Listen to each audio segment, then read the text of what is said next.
Bilan de la journée du lundi 7 octobre. Donc là, ensemble du calendrier de la semaine. Ouais, là, les faits de speech sont pas considérés. Donc là, il y a les earnings de Pepsi mardi. Mais ce qui est important cette semaine, c'est FOMC minutes mercredi et puis le CPI le jeudi. Et puis le PPI. Donc là, c'est une semaine très très chargée. Donc, ici, je me suis un peu lâché sur mes clés, mes analyses, donc là, je vais quand même revenir dessus, parce que là, je me suis un peu perdu. La clé ici, si on ouvre dessus de MIVHB, donc je veux voir un rebond MIVHB vers AJP ou alors un échec du rebond et un rebond sur BJP. Mais comme il y a des faits speech à 19h, c'est typiquement le genre de journée où il vaut mieux attendre la fin des faits speech. Ensuite, il faut être précis sur ce que je veux voir et quand je le vois, il faut exécuter. Il y a deux conditions. Qu'est-ce que je veux voir? Ok, mais maintenant, une fois que je l'ai vu, il faut déclencher le trade. Ici, par exemple, il y a une accumulation de signaux de baisse. Donc, par exemple, le rejet mi-VU, le rejet le milieu du double bottom, des RH50, le rejet du PBEU, le break des MIVHB. Donc, il y a une forte probabilité d'aller tester, voire avoir une déviation sous BJP. Donc ici, les deux trappes, c'est un moment quand il y a le break MIVHB RR1 test avec déviation sous BJP, j'aurais dû vendre et faire des ajouts jusqu'à BJP en fait. C'est ce que j'appelle le RR1 test.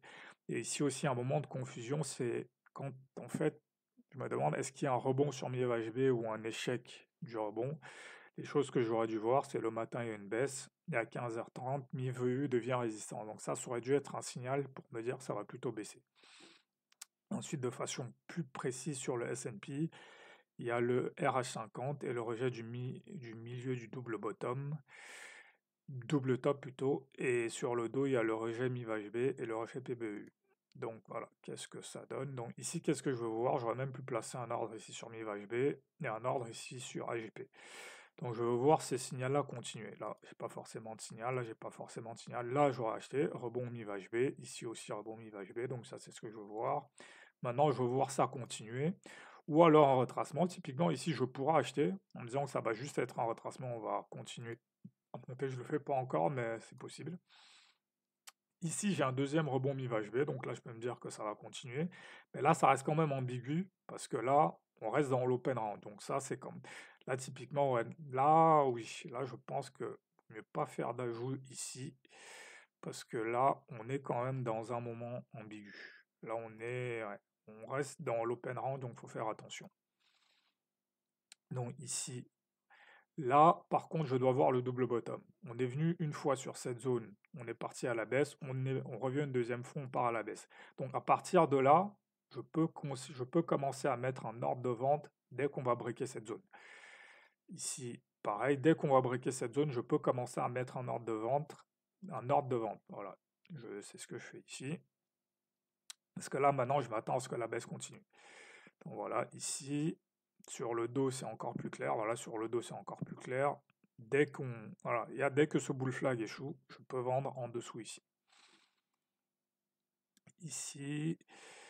Ici, voilà. Ici, on est avant le Fed switch, donc là, clairement, il vaut mieux ne rien faire. Donc là, c'est une phase d'attente, c'est une phase d'attente. Ici, il y a un début de rebond après le Fed switch. Ici, voilà. Ça aurait été raisonnable d'acheter ici, déviation, réintégration, pas de problème. Voilà, par contre, voilà. Ça, c'est typiquement ce que je veux voir quand un mouvement de hausse échoue. On essaye de monter et directement, dès qu'on vient chercher un ancien support, on part à la baisse. Donc là, typiquement, j'aurais dû vendre ici. Et pareil qu'ici, un ordre de vente sous le bull flag. Pareil ici, un ordre de vente sous le bull flag. Et voilà, ensuite, à partir de là, voilà, c'est là où il faut que je rajoute jusqu'à BJP en fait. Donc vendre ici, vendre ici, vendre ici. Ici, comme il y a un fair value gap, je peux vendre avec un SL dans le fair value gap, ou alors dès que le fair value gap est respecté, je peux continuer à vendre. Ici, pareil sur le S&P, vendre ici, voilà, là, MIVHB est breaké, clairement, voilà. Et là, ici, je peux même continuer à vendre ici avec la logique de quand on break MIVHB, il va y avoir une déviation. Donc voilà, et ensuite, même ici sous BJP, J'aurais aussi pu mettre un ordre d'achat ici sous BJP, en disant voilà, en général, quand on passe sous BJP, il y a déviation puis intégration, donc ça aurait été totalement raisonnable. Donc voilà. Donc cette journée, voilà, c'est vraiment cet indice-là que j'ai pas vu. On baisse, NIV devient résistance. Ensuite, est-ce que NIV HV va breaker ou pas? Là aussi, je peux voir un truc qui est que il suffit juste d'être patient et à partir d'ici, ça devient très peu ambigu en fait. Ça devient très probable que là, NIV HB a breaké et on va aller chercher BJP. Et donc c'est à partir, voilà, le problème de ça, c'est juste l'heure en fait. En général, après, à partir de 20h, je suis un peu fatigué pour trader, mais le signal est très clair et très simple en fait. Donc voilà, j'aurais dû prendre ce signal. Donc voilà. Donc maintenant, si je regarde les autres,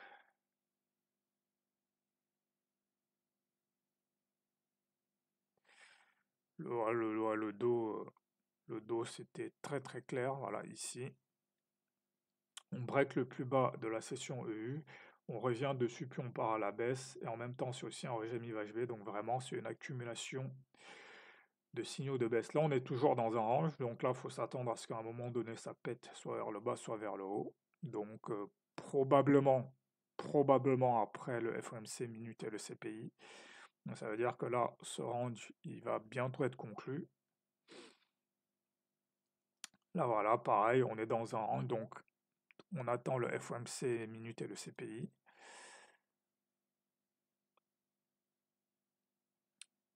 Donc ici, sur le FTSE, le matin, qu'est-ce qu'on a? On a un décalage ici, second décalage ici, mais là, il se forme, voilà, à partir, l'entrée aurait été ici. Voilà, 10h45, le fair value gap n'est pas respecté, probablement, on va revenir ici, c'était finalement un range.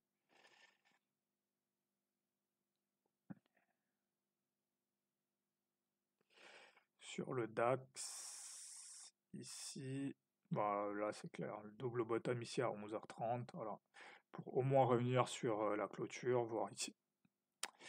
Voilà pour cette journée.